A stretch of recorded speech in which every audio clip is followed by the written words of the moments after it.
मेरा नाम आयशा है। मैं लाहौर के नवाही इलाके की रहने वाली हूँ। हमारे हालात कभी खुशहाल न थे, मगर ख्वाब बद्धे थे। मैंने BA किया, कंप्यूटर कोर्सेज किए और एक बेहतर जिंदगी की उम्मीद में नौकरियों के लिए हाथ पांव मारे। एक दिन एक खातून मेरे मोहल्ले में आई, दुबई की रहायशी, जाहिरी तौर पर खुशहाल, महंगे कपड़े और बद्दी बातें। उन्होंने बताया कि दुबई में ख्वातीन के लिए सेक्रेटरी, सैलून और होटलों में आसान और बाइज्जत नौकरियां दस्तयाब हैं। उन्होंने कहा कि अगर मैं तैयार हूं तो वो सारी कागजी कार्रवाई करवा देंगी। सिर्फ पासपोर्ट और कुछ रकम दरकार होगी। मेरे वालिदैन ने मुश्किल से पैसे जोड़ित कर पासपोर्ट और वीजा का बंदोबस्त किया। मैं बहुत पुरुमीद थी कि अब सब बदल जाएगा। दुबई पहुंचते ही एयरपोर्ट पर एक अजनबी शख्स ने मेरा इस्तकबाल किया। मुझे लगा शायद ये नौकरी दिलवाने वाला कोई एजेंट होगा। वो मुझे एक फ्लैट में ले गया जहां कुछ और लड़कियां पहले से मौजूद थीं।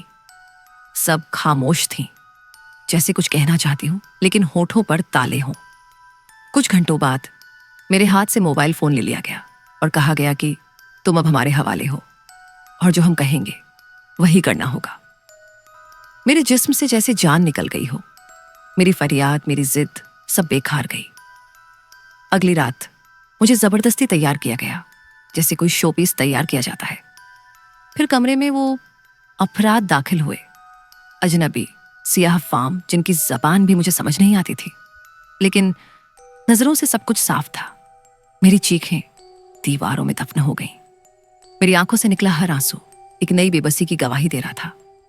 ये सब एक दिन की बात न थी, ये हर रात का मामूल बन चुका था। मैं गिनना भी भूल गई कि कितनी बार मेरी मर्जी के बगैर मेरा वजूद पामाल किया गया। अक्सर वो लोग जिन्हें मैं पहचानती भी नहीं थी, अफ्रीकी नस्ल, ताकतवर जिस्म, सख्त लहजे और बेरहम रवैये, मेरी हर सुबह आंखों में एक और शिकस्त लेकर आती थी और हर रात मेरे अंदर की रोशनी को मजीद मद्दम कर देती थी। दिन रातों में बदलते गए और हर रात मेरे लिए एक नई अजियत का पैगाम लेकर आती।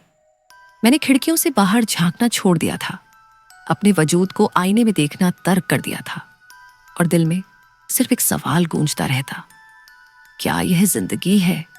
क्या यही मेरी तकदीर थी? वो फ्लैट जो एक आर्जी कयामगाह कहा गया था, दरहकीकत एक कैद खाना था।